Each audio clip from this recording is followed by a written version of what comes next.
महाराष्ट्र शासन संचालित जिला उद्योग केंद्र चंद्रपुर द्वारा सुशिक्षित बेरोजगार युवाओं को मुख्यमंत्री रोजगार निर्मित कार्यक्रम CMEGP के माध्यम से स्वरोजगार का अवसर। इस कार्यक्रम के तहत राज्य में युवाओं की रचनात्मकता को बढ़ावा और स्वयं रोजगार के लिए अनुकूल वातावरण दिया गया। इसका लाभ लेने आप महाराष्ट्र के निवासी और 18 से 45 वर्ष की आयु के होना चाहिए। अधिक जानकारी के लिए संपर्क करें जिला उद्योग केंद्र चंद्रपुर।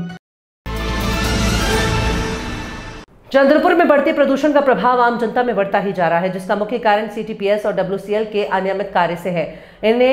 इनसे हो रहे प्रदूषण से लोगों में जानलेवा बीमारियों का खतरा बढ़ता जा रहा है, जिसके विरोध में मंत्री और विधायक सवाल तो उठाते हैं पर कोई ठोस कार्यवाही नहीं की जाती, जिसके चलते दोबारा इस मामले को चंद्रपुर के पूर्व पालक मंत्री सुधीर मुनगंटीवार ने अधिवेशन में उठाया है, जिस पर जवाब देते हुए राज्य के पर्यावरण मंत्री पंकज ताई मुंडे ने घोषणा की है कि इस संबंध में तुरंत एक विशेषज्ञ समिति का गठन किया जाएगा और इसमें जनप्रतिनिधियों को शामिल कर निर्णय लिया जाएगा। राज्य के पूर्व वन, सांस्कृतिक कार्य और मत्स्य पालन मंत्री विधायक इस संबंध में सुधीर मुनगंटीवार द्वारा वस्तु स्थिति प्रस्तुत करने पर श्रीमती पंकजा मुंडे ने वादा किया कि वे 15 दिन में चंद्रपुर आकर समाधान निकालेगी। चंद्रपुर महाश्वानिका पावर प्लांट से निकलने वाले धूल और प्रदूषण के संबंध में मंगलवार को विधानसभा में सुधीर मुनगंटीवार ने आधे घंटे की चर्चा पेश की।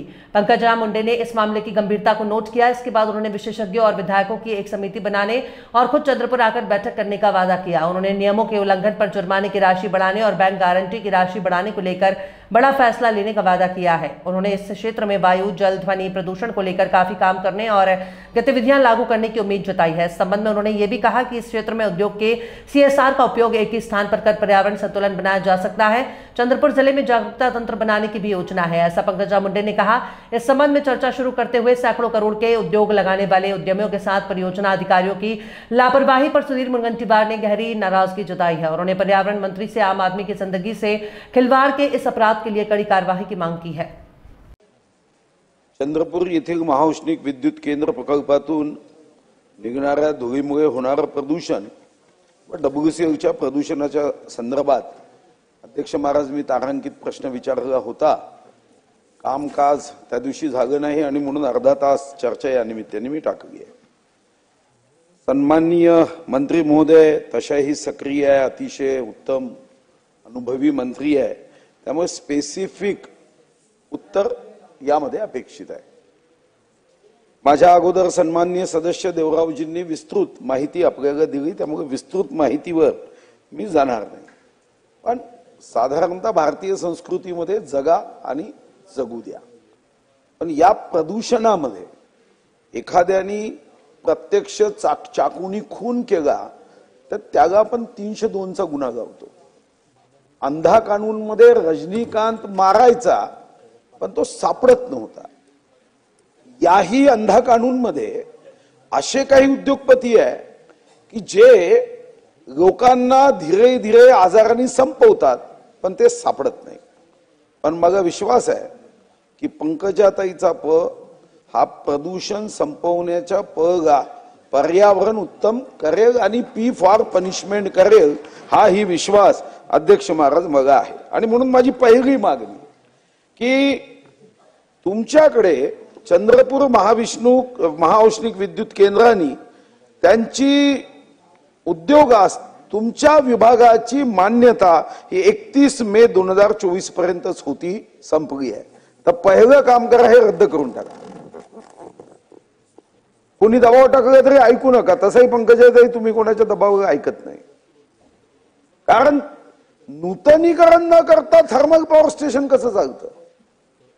नंबर 2, या थर्मल पॉवर स्टेशनच्या संदर्भातल्या प्रदूषणाच्या कारणाने तुम्ही फक्त 15 लक्षाची बँक हमी जप्त केली।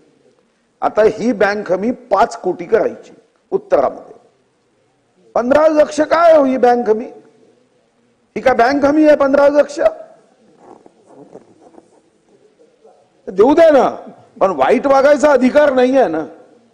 हो, आम्हाला तिथे शेवटी 240 कोटीचं कॅन्सर हॉस्पिटल काढावं लागलं, तर 15 लक्षच्या ऐवजी 5 कोटी करावी। नंबर 3, या ठिकाणी WCLचा जो CMD आहे तो D काढून स्वतःला CMच्या बरोबरीचा समजतो। आणि यासाठी तुम्ही काय बँक गॅरंटी ठेवली? त्याच्याही संदर्भामध्ये फक्त 5 लाख रुपये, तेवढा तर आठवड्यामध्ये काजू किसमिस बदाम पिस्ता खातात ते लोक, आणि तुम्ही 5 लाख ठेवल्यात. यावेळी 5 कोटी करायचं आहे. FIR दर्ज करण्याचा अधिकार आहे. मी पंकजाताईंना ज्या LT बंकर परिसरातील ध्वनी सकाळी आदरणीय मुख्यमंत्री महोदयांनी सुंदर उत्तर दिलं की जर सुप्रीम कोर्ट आणि हायकोर्ट यांच्या निर्देशाच्या बाहेर जर वायू प्रदूषण होत असेल, ध्वनी प्रदूषण होत असेल, तर त्याच्यावर कारवाई करू. आता या ठिकाणी मंत्री महोदय, मी तुमच्याच विभागाचा कागद देतो. हा तुमचाच कागद आहे. साधारणतः मर्यादा 75 डेसिबलची पाहिजे, आणि इथं गणपती उत्सवामध्ये तुम्ही डीजे बंद करता, आणि इथं मात्र 75च्या वरती रोज आहे. 87 कधी 90. हा तुमचा कागद आहे, मी तुम्हाला देतो. माझी अपेक्षा आहे की आज तर ठीक आहे, 8:19 झाले, उद्या FIR दर्ज करा ना त्यांच्यावर, आणि नाही तर त्यांच्या कानापाशी 100 डेसिबल मी असं वाजवा. हे काही बरोबर नाहीये ना.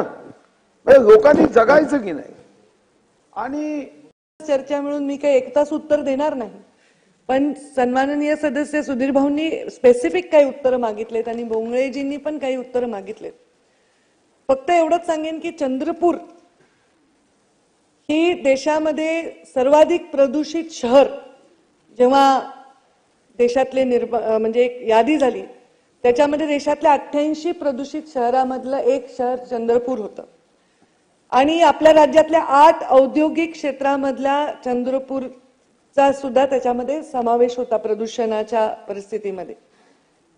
आणि गेल्या काही दिवसामध्ये आम्ही अभ्यास केला असताना आमचे प्रदूषणाचे निकष जे आहे, तपासणी जी आहे, त्याच्यामध्ये प्रदूषण हे 83.88 इतकं होत होतं.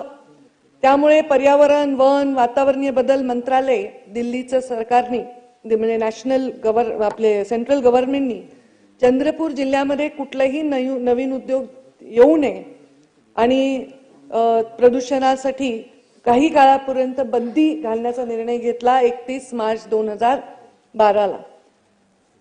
काही दिवस त्याचं पालन झाल्यानंतर प्रदूषणाची जी पातळी आहे ती 83.88 पासून ती 54 पर्यंत आली, आणि आपल्याला भारत सरकारने घातलेली बंदी उठवण्यात आली. आता ही उठवण्यात आल्यानंतर ही जवळपास 16 रोजी ही बंदी उठवली. निश्चितच नवीन अजून उद्योग किंवा आहे त्या उद्योगाचं एक्सपान्शन, नवीन खाणी, नवीन इथे काम सुरू झालं, आणि त्याचा परिणाम असा आहे की तिथल्या भागामध्ये प्रदूषणाचा प्रश्न गंभीर आहे. आता माझ्या उत्तरामध्ये जे उत्तर आता सुधीर भाऊंनाही माहिती आहे, सन्माननीय सदस्य बोंगळेजींनाही माहिती आहे की उत्तर जे माझं आहे ते फार टेक्निकल आहे. त्या टेक्निकल उत्तरामध्ये भावना नाही, आणि ज्या अडचणीत फील होतात हाडामासाच्या माणसाला त्या अपेक्षित नाहीये त्या उत्तरात येणं सुद्धा. त्यांनी काय सांगितलंय की आम्ही कारवाई केलेली आहे. जसं सुधीर भाऊंनी प्रश्नामध्ये सांगितलं की SO2च्या प्रदूषणाचं प्रमाण कमी करण्यासाठी ते किती वेळा तपासलं तरी ते प्रदूषणाचा परिणाम आपल्याला दिसतोय, तर त्याच्यासाठी त्यांनी एक FGD नावाची संयंत्रणा बसवण्याचा निर्णय घेतला, आणि त्यांना केंद्र शासनाने 2028 पर्यंतची वेळ दिलेली आहे. त्याचबरोबर या सगळ्या आदरणीय सुधीर भाऊंनी एक पत्र दिलं, त्याच्या अनुषंगाने आम्ही कारवाई करण्याचा निर्णय घेतला. स्वतः मंत्री महोदयांनी तिथे भेट दिली, म्हणजे मला वाटतं तुम्ही 11 जानेवारी 2025ला तिथे भेट दिली. आम्ही 17 तारखेला नोटीस बजावली, 30 तारखेला त्याचा अनुपालन अहवाल आम्हाला मिळाला, आणि त्या अनुपालन अहवालानंतर आम्ही तुम्ही म्हणलात तसं त्यांची डिपॉझिट जप्त केलेलं आहे. कुठे 5 लाख आहे, कुठे 15 लाख आहे, दोन्ही ठिकाणी. म्हणजे मला वाटतं एक ध्वनी प्रदूषणाच्या संदर्भात एक 5 लाखाचे जप्त केलंय, आणि 15 लाखाचं हे वायू प्रदूषणाच्या संदर्भात केलं. आणि तुमचं म्हणणं बरोबर आहे सन्माननीय सदस्याचं, आणि माझंही असं म्हणणं आहे की जे शेकडो कोटी रुपयांचे जे उद्योग आहेत त्या उद्योगांनी जर नियम नाही पाळले आणि त्यामुळे आजूबाजूच्या लोकांना अक्षम्य असे गोष्टींना सहन करावं लागत असेल तर सर्वप्रथम यांना जे डिपॉझिट आम्ही जप्त करतो ते त्यांच्यासाठी फार फार लहान अमाऊंट आहे. तर मी नक्कीच याच्यामध्ये चांगला विचार करून तज्ज्ञांचं मत घेऊन संबंधित काही आमदारांची सुद्धा एखादी समिती आणि त्या समितीच्या माध्यमातून त्यांचे सुद्धा इनपुट्स बोलावून यामध्ये आपण कशी वाढ करता येईल याबद्दल लवकरच निर्णय घेण्याच्या निमित्ताने आम्ही नक्कीच पावलं निश्चित उचलू. आम्ही उद्योगाच्या विरोधात नाही.